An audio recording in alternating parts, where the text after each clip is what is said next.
So Lauren, where are we? We're in Calais. Okay. We should be in London. We should be having tea and crumpets in the great United Kingdom. But no, I've been officially banned from the UK for racism. And now I'm stuck in Calais. I'm stuck in Calais. Explain what happened. All right, so I was coming in on a bus. I figured Calais would be one of the best places to come through, and I figured that wouldn't be a problem, but much like Brittany Pettibone and Martin Sellner, I was stopped at the border and brought in for questioning. Initially, I figured it would be sort of normal questioning, like what happened to Martin Sellner and Brittany Pettibone, who were detained 2 days before me, where they asked me why I'm going, my political motives, all these sort of things. But once I was put into a detention center after the normal border police had questioned me, I got a knock on the door from the Kent, UK police, who handed me this form, and that's where things kind of went sideways. It's the Schedule 7 Terrorism Act, and they said, you need to read this. You are being brought in to be questioned under the Terrorism Act. Under the Terrorism Act, and you wrote here, do not have the right to remain silent. Now, for everyone in Britain, all we ever think is you have the right to remain silent. That's what you get told if you get arrested. But you're told you don't have the right to remain silent. Yeah, I effectively no rights. It's because it's supposed to be to prevent a terrorist attack. They're supposed to take you in if they believe you are going to commit a terrorist attack or you're involved in it in somehow. So you lose all your rights effectively so that they can solve this problem and make sure you don't attack the UK. I immediately got up in a tuff saying, I want legal representation. I want to be able to make a phone call. Of course, I answered all their questions. I refused to let them in my phone. That was the one thing that I was not cooperative on. And they legal representative. They said you couldn't have any. for the first hour, no. They First just get hour, to no. question me, and then after an hour, if I demand a solicitor, they can still technically say no to the solicitor after the first hour if they think it'll impede with the investigation. So they could just make something up. But they did say, okay, we'll call a solicitor for you after an hour of me being interrogated. And they also called my father after an hour of being interrogated. But I got asked some bizarre questions in that hour in this tiny, really hot room where I'm sitting there like, oh my goodness, I'm being questioned as a terrorist. Under terrorism. Yeah. What were they asking you? So they asked me a manner of questions. It started a little less weird. They asked me about my speech that I gave in Belgium for a Flemish nationalist group. Then they asked me to describe my political ideology. Then they asked me about my religion and asked if I was a Christian extremist, how I would describe my Christianity. And after that, this is where things got really weird. They said, how do you feel about someone driving a car or a truck into a group of people, a group of Muslims, particularly, like they singled out Muslims? And I literally started laughing in the interview and was like, what? I'm sorry I'm laughing, but I mean, obviously I think that's a horrific thing. Like generally a pretty bad thing to run a car into a bunch of people. You can check any of my social media and I've never once supported that. And I even mentioned to them, I said, you're asking me if I'm a Christian, you're asking me if I want to run cars into people, how I feel about that. I think you may have your priorities messed up here. And they turned to me and they said, oh, we have lots of problems with right-wing terrorism here too. We have to investigate everything. How do you feel about right-wing terrorism anyways? It's insanity. Do you think they asked Muslims that are trying to get into Britain? Do you think they're pulled into a room and asked, how do you feel about people running over non-Muslims in cars? Right. Do you think they're asked that? Oh, I think it would be scandalous. Certainly imagine if it were a Muslim public figure that were going through the border. And they were, and not only that, but banned from the country for quote-unquote racism. It would never happen. It would never happen, and we all know it. The racism, because what's come out is they've said racist material in Luton.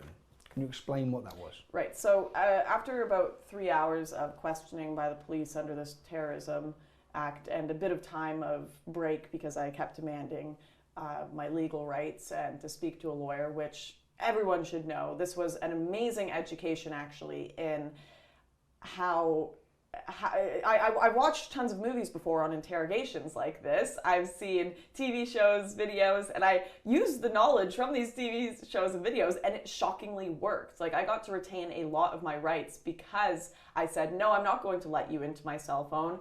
I don't have to tell you the code. You have to give me a legal representative.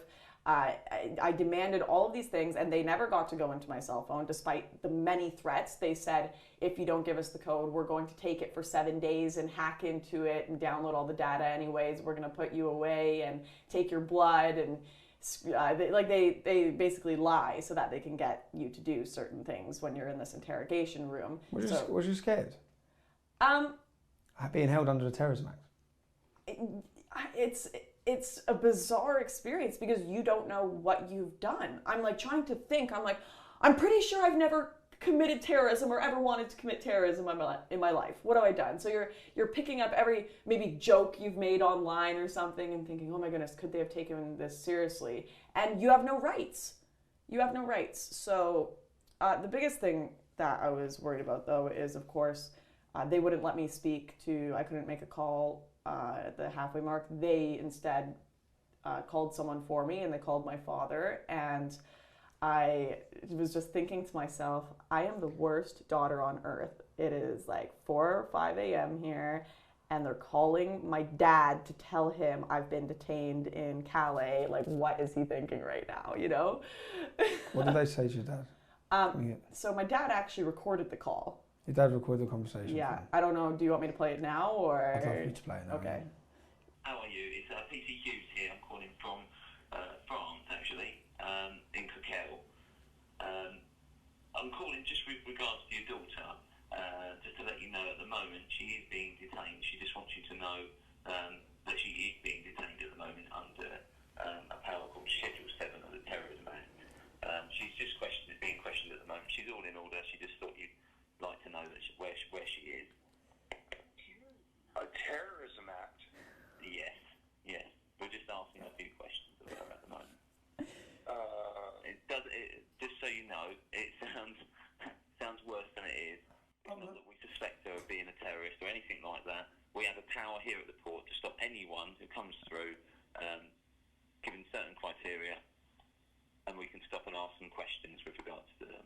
And should it pass the hour point during that examination, we then have to detain them and give them their legal. Oh, anyways. We then have to give them a legal. So he's admitting. So we're holding her under the Terrorism Act. Imagine that was like for your dad.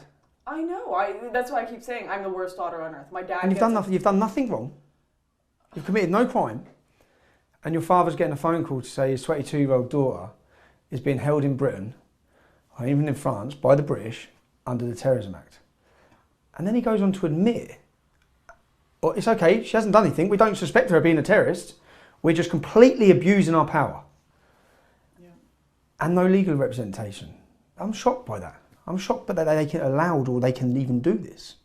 Yeah, now the Kent police are perfectly lovely people, but they were obviously getting orders from higher up. They were obviously being told, stop this girl at the border. Were they waiting for you? You know, when you come through the border, was it preempted? Was it just you put your passport in and then it flagged up? Or do you think they knew you were coming in? So here's what I think what happened. I think the reason, I could be wrong, but I did speak to legal representation and we're still kind of discussing these things. So I can't go too much into detail over it, but they were not waiting for me. They scanned my passport and something came up that made the guy give a double take. And then he went to the back and I guess had a discussion with colleagues or whatever, made a few calls. Then I was brought into detention. Now, for the process, I was not done questioning under this terrorism act when they pulled me out of the room suddenly and said, we're moving you to the other detention. We've just got a call from the UK border enforcement or whatever it may be. So this investigation is done. And it was just like abruptly ended. And then they came to the room and brought me this little piece of paper that says you're banned from the United Kingdom. So what my legal representation that I spoke to thinks, what a few other people that I've spoken to think, is they actually used Schedule 7 to last minute detain me while they were trying to come up with something to ban me from the country for. Now, this is just an assumption, but it doesn't make sense that they would just abruptly end Schedule 7 questioning, and that they have admitted multiple times, I am not a terrorist, they don't suspect me of being a terrorist. But we're holding you under the Terrorism Act. That's a complete abuse of power. Right. Unbelievable. It's unbelievable, do you know, to put from my point of view, it's unbelievable that our government or our police would put a young lady through this. I know you can sit here and smile about it, or would laugh things off. Your father's had a phone call, he's been woken up, he's been told his daughter's been held under the Terrorism Act. That must be a scary thing for anyone. I'd be scared if I got pulled in, we're holding you under the Terrorism Act. For nothing. And then reading this, so you've asked for leave to enter the United Kingdom as a visitor for up to 5 days. However, by your own admission, on the 24th of February 2018, you were involved in the distribution of racist material in Luton. I believe that your actions whilst in the United Kingdom present a threat to the fundamental interests of society and to the public policy of the United Kingdom. Well, the public policy of the United Kingdom is you can't talk about Islam, so that's where we're going to go with this. But can we ask you, on what was you doing on the 24th of February in Luton? Right. Can you explain the situation? I'm really flabbergasted by them saying, by your own admission, not in a million years would I say what I was doing in Luton was racist flyering. Yeah. That's insanity. I have no idea where they came up with that from. But what actually happened was, after reading a Vice article that proclaimed that Jesus Christ may very well have been a gay man, we thought it would be interesting to do a social experiment and see how people would react to other gods being proclaimed as gay. And we went out and we set up a kind of flyering booth and acted as we were a left-wing social justice group that loved Allah but thought he was a god for gay people and trans people. Allah is gay, he's trans, he's all of us. You know, that kind of classic lefty message. And of course, the social experiment was just to see what would happen. Obviously, nothing happens when you say Jesus Christ may be gay. What happens when you say Allah is gay? I guess we figured that out. You get arrested on the Terrorism Act. What happened on the day? What actually? It's just explain. So, for this social experiment, your outcome was to see what would happen. Talk us through what happened. So what happened was the police did actually show up at one point. They were called, and people were extremely offended to the point that they felt we didn't have the right to free speech anymore, and the police agreed with them and backed them up and said, this is essentially blasphemy.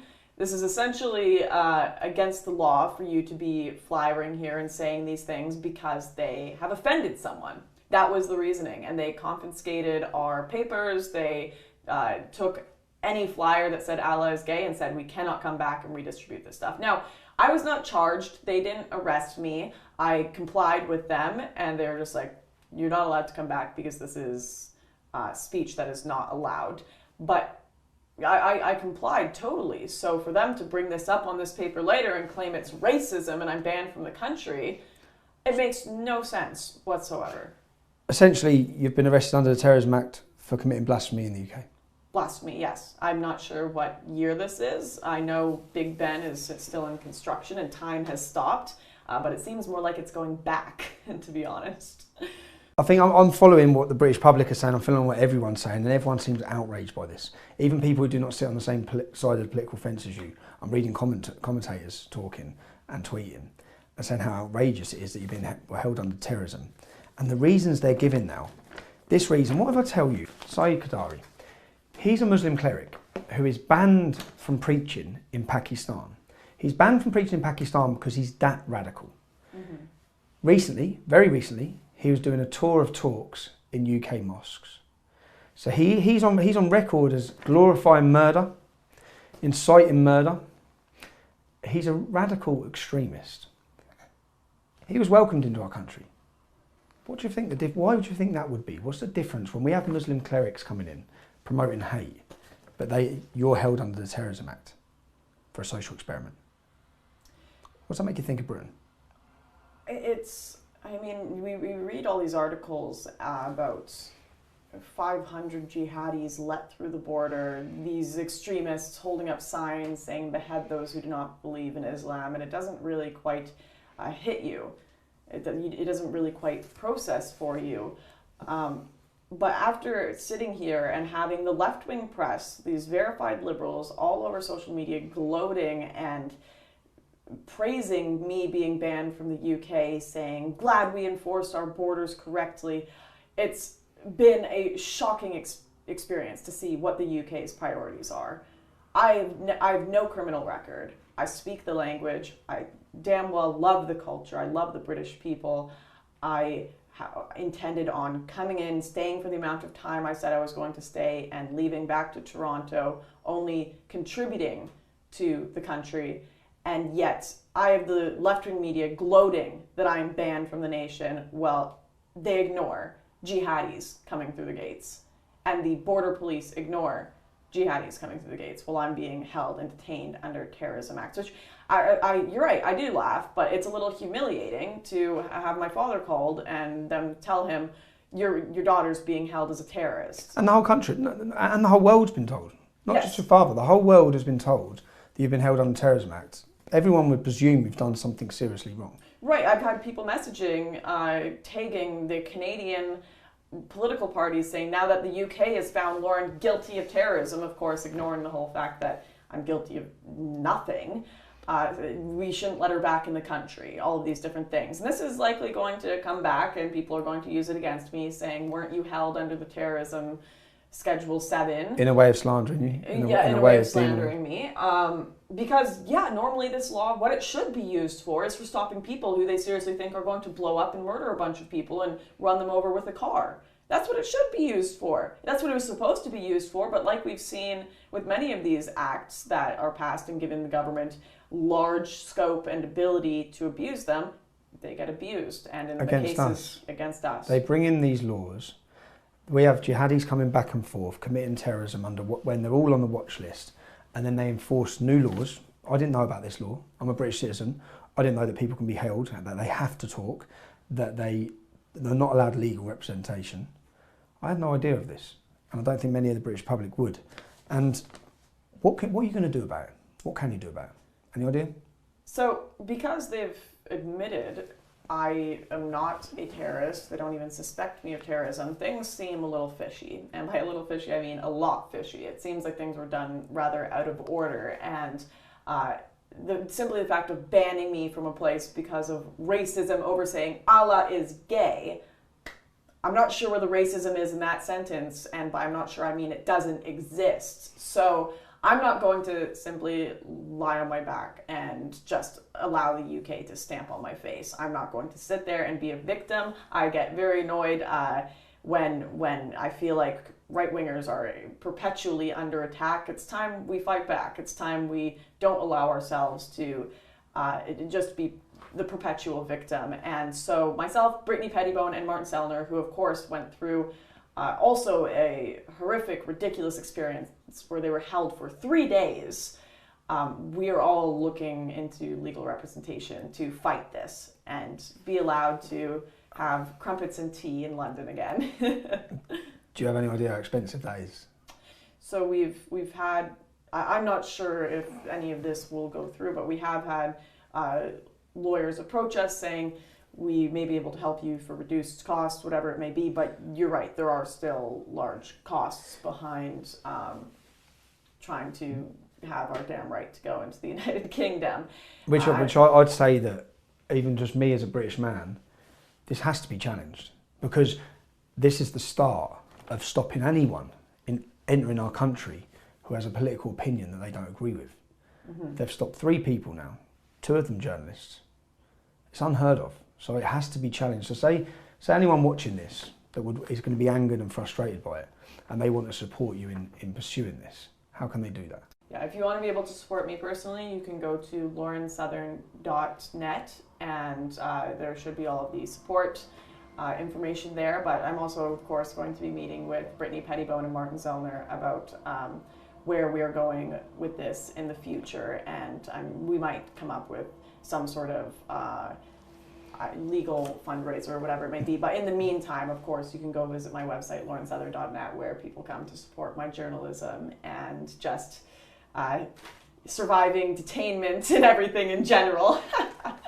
But yes, no, as crazy of an experience as this has been, the silver lining is there are people like you who are here who have driven all the way to Calais in the middle of the night to come and defend my right to free speech. There are people online, Majid Nawaz even defending me, Nigel Farage even mentioned it. Just there's been an outcrying of support for free speech. So while our government may not respect it so much and our bureaucrats may want to shut us up and restrict our free speech, it seems the public doesn't want that. This exposes a very worrying trend from the government of silencing and introducing blasphemy laws. That's what this is. The introduction of blasphemy laws because you've criticised Islam. All of this has happened. You've got the result. You've got the end result of your social experiment. Right. You've got the end result of your social experiment. Unbelievable. Good luck, and hopefully we'll get you back into Britain. Thank you so much, Tommy. Thank you. We will make America great again.